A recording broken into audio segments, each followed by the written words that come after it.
जब अंग्रेजों का गुलाम था ये हमारा भारत, उस समय अमेरिका से एक मिशनरी को भेजा गया। उसको भेजा गया कि जाओ भारत और जाकर के भारत को ईसाई राष्ट्र बनाओ। और वो 21-22 साल का नौजवान था जिसका नाम था सैमुअल इवान स्टॉक। ईसाई राष्ट्र का मिशन देकर के उसको भेजा गया। वो भारत आया, भारत में शिमला गया, वहां पर उसने एक तरफ से लोगों को ईसाई बनाना प्रारंभ कर दिया। जब धीरे धीरे काम चलने लगा तो अचानक से हिमाचल में प्लेग की बीमारी फैल गई। जैसे आज कोरोना की बीमारी फैल गई, ठीक उसी प्रकार प्लेग की बीमारी भी छुआछूत की बीमारी थी। लोग अपने परिजनों को छोड़ छोड़ करके भागने लगे। जैसे घर में किसी को प्लेग हो गया तो घर में छोड़ करके चले गए। तो ऐसे ही जब देखा सैमुअल इवान स्टॉक ने कि जब ऐसी परिस्थिति पैदा हो गई कि लोग अपने परिजनों को छोड़ छोड़ करके भागने लगे, उस समय वहां पर एक समाज सेवी थे जिनका नाम था पंडित रूलियाराम। वो पंडित रूलियाराम निस्वार्थ भाव से ऐसे लावारिस पड़े लोगों की सेवा कर रहे थे। तो सैमुअल इवान स्टॉक ने देखा कि पंडित रूलियाराम एक खाट के पास हैं जहां पर एक वृद्ध आदमी को लेटा हुआ है और वो प्लेग के मारे तड़प रहा है और उसके गले में एक गिल्टी हो गई है जिसके मारे उसको तड़पन हो रही है।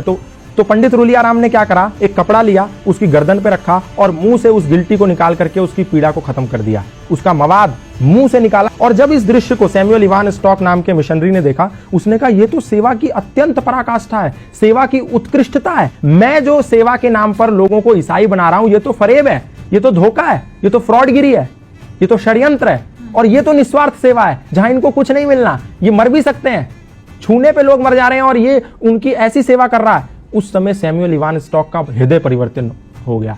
तो उनने पंडित रूलियाराम से कहा, सैमुअल इवान स्टॉक ने, कि ये क्या सिद्धांत है, कौन से ऐसे सिद्धांत हैं जिसके चलते आपके अंदर इतनी तन्मयता, इतनी तल्लीनता है लोगों की समाज की सेवा के प्रति। तो पंडित रूलियाराम ने कहा, ये सनातन धर्म के सार्वभौमिक सिद्धांत हैं जो हमें मानवतावाद का उपदेश देते हैं और मैं वही कर रहा हूं।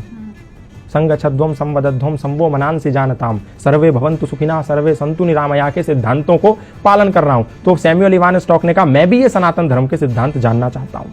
तो सैमुअल इवान स्टॉक को पंडित रूलियाराम ने सत्यार्थ प्रकाश दिया, द लाइट ऑफ ट्रुथ नाम की एक पुस्तक दी। बोला तुम ये पढ़ो और तुम्हें सनातन धर्म का पूरा सारांश पता चल जाएगा कि सनातन है क्या। सैमुअल इवान स्टॉक ने उस पुस्तक का अध्ययन किया। अध्ययन करने के बाद ऐसा हृदय परिवर्तन हो गया कि आया तो था वो भारत को ईसाई राष्ट्र बनाने, वो भारत को आजाद कराने की लड़ाई में कूद पड़ा। और जब वो लड़ाई में कूद पड़ा तो अंग्रेजों ने उसको जेल में बंद कर दिया। जेल में बंद कर दिया तो उसकी मुलाकात लाला लाजपत राय से हुई। जेल से निकल के आने के बाद उसने पंडित रूलियाराम से मिला और बोला कि मैं अब सनातन धर्मी बनना चाहता हूं और मैं अपना नाम भी, क्योंकि आपने जो मुझे सत्यार्थ प्रकाश दी थी, द लाइट ऑफ ट्रुथ, उसको पढ़ने के बाद मेरा हृदय सनातन की और श्रद्धा से भर गया है। तो मैं नाम भी अपना उसी सत्यार्थ प्रकाश से अभिप्रेरित होकर रखना चाहता हूं। अपना नाम सत्यानंद रखना चाहता हूं। और वो व्यक्ति सत्यानंद आर्य सन्यासी बन गया और भारत में रहकर के मृत्यु पर्यंत सनातन धर्म का प्रचार करता रहा। आप सोच के देखिए कि एक व्यक्ति जिसको भारत को ईसाई मुल्क बनाने के लिए भेजा गया था लोगों के साथ छल कपट करके, वो व्यक्ति सनातन धर्म का प्रचारक बन गया। उसने अपनी पत्नी को भी सनातन का प्रचारक बना दिया। अपने घर के एक कोने में यज्ञशाला खोल दी। आज भी हिमाचल प्रदेश में जाएंगे तो वो यज्ञशाला विद्यमान है। वहां उपनिषदों के मंत्र उकेरे हुए हैं उस यज्ञशाला में। उसके घर में आज भी वो भगवत गीता के श्लोक लिखे हुए हैं। तो ये प्रमाण है कि सनातन को कभी ना उस समय, ना आज, ना आने वाले समय में कभी भी लोगों पर थोपा नहीं गया। ना तो तलवार के जोर पे, ना भय और लालच और षड्यंत्र के जोर पे। सनातन से लोग आए और प्रभावित हो गए। फादर कैमिल बुल के ईसाई मिशनरी थे, आए, रामायण से प्रभावित हो गए, सनातन धर्म का प्रचार करने लगे। बाहर से लूसी गेस्ट आई, सनातन धर्म से प्रभावित हो गई, भारत में गुरुकुल खोल दिया।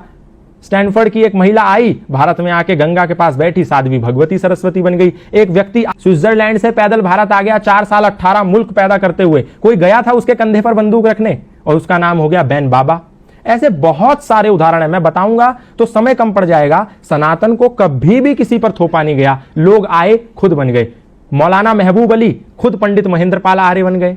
खूब सारे मौलाना, मतलब इमाम मस्जिद के, खुद सनातन धर्मी बन गए। हमने किसी को जोर नहीं दिया, किसी को जबरदस्ती नहीं करी, लोग आए और बन गए। तो इसमें हमारी क्या गलती है?